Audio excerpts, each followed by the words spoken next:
দীর্ঘদিন ত্রিপুরা রাজ্যের রাজনৈতিক পরিমণ্ডল অনেকটা চুপ থাকার পর আবারও আত্মপ্রকাশ করার মুখে তৃণমূল কংগ্রেস। আজ এক সাংবাদিক সম্মেলনের মাধ্যমে অন্তত এমনটাই বার্তা দেওয়ার চেষ্টা হয়েছে রাজ্য জুড়ে। এখানে উল্লেখ করা প্রয়োজন, আজ ত্রিপুরা প্রদেশ তৃণমূল কংগ্রেসের উদ্যোগে আগরতলায় এক সাংবাদিক সম্মেলন আয়োজন করা হয়। এই সাংবাদিক সম্মেলনে তৃণমূল কংগ্রেসের নেতৃত্বরা আলোচনা করতে গিয়ে রাজ্যের বর্তমান অবস্থার পরিপ্রেক্ষিতে শাসক দলকে তীব্র ভাষায় রাজনৈতিকভাবে আক্রমণ করেন। বিশেষ করে ক্রমবর্ধমান বিদ্যুতের বিল, জলের কর বৃদ্ধি ইত্যাদি বিভিন্ন বিষয় নিয়ে তৃণমূল কংগ্রেস একদিকে যেমন প্রতিবাদ করে, আজকের সাংবাদিক সম্মেলন থেকে কিরকম ভাবে আগামী দিনে ধারণা কর্মসূচি সহ বিভিন্নভাবে প্রতিবাদ আন্দোলন করার ঘোষণা দেওয়া হয়েছে আজকেরই সাংবাদিক সম্মেলন থেকে। মাঝে বেশ কয়েক বছর চুপ থাকার পর হঠাৎ করে তৃণমূল কংগ্রেসের এই সাংবাদিক সম্মেলন আগামী দিনে তৃণমূল কংগ্রেসকে রাজ্য জুড়ে কতটা উজ্জীবিত করতে পারে, এটাই এখন দেখার বিষয়। ব্যুরো রিপোর্ট, আমার ত্রিপুরা এক্সপ্রেস। ক্ষতিগ্রস্ত হচ্ছে লোকজন।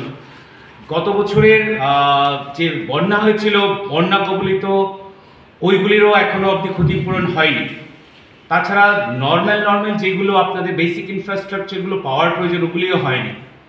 সেটার জন্য আমার সহকর্মী যেটা বলে গেছেন, আমরা ত্রিপুরা তৃণমূল কংগ্রেসের পক্ষ থেকে আমরা আগরতলার জন্য আমরা আগামী 28 তারিখ যে 1 ঘন্টার জন্য যে ধর্ণা দেওয়া হবে, সেটার জন্য আমরা সবাইকে আহ্বান করছি আমাদের সাথে যোগদান করার জন্য।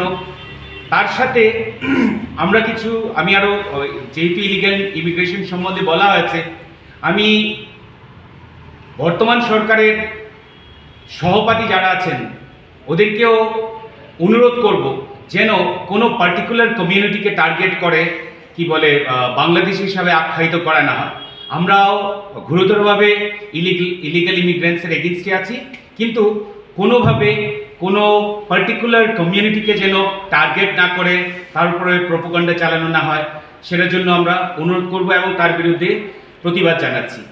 উনি নিজে প্রতিক্রিয়া দিয়ে বলছে, আমাদের বাঙালি ভাইয়েরা মায়েরা যারা বসবাস করে, তারা যারা বাংলা ভাষায় কথা বলছে, তাদেরকে হয় বাংলাদেশে পাঠানো হচ্ছে।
শিকার হচ্ছে, তারা যখন আতঙ্কের মধ্যে আছে।